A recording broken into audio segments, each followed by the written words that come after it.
Я считаю, что это правильное решение, во-первых, да, потому что сложившаяся ситуация, я бы вот ее вообще считал экспериментом. Это было же какое-то короткое время, прежде же был вместе район и город. Это мы сейчас привыкли так уверенно произносим, разделили район и город. Давайте рассматривать это как некий эксперимент, который принес нам и некие противоречия, и напряжение во взаимодействии, в отношениях. Наверное, давайте двигаться опять навстречу друг другу, объединяться, вот, ну, как один из путей объединения администрации. Минусы все-таки какие вы назовете в первую очередь? Это именно разногласия между представителями города и района?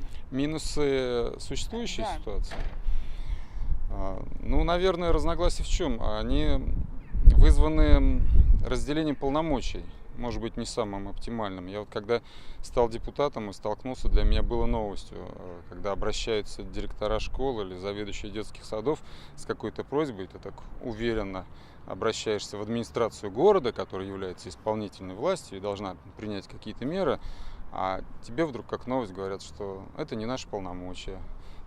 Тоже желание есть и средства есть, но нет, это будет нецелевое использование, это район. Ну вот это, наверное, ситуация нездоровая.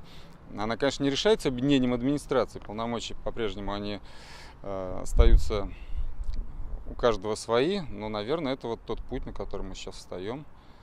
И, наверное, когда-то мы придем к объединению.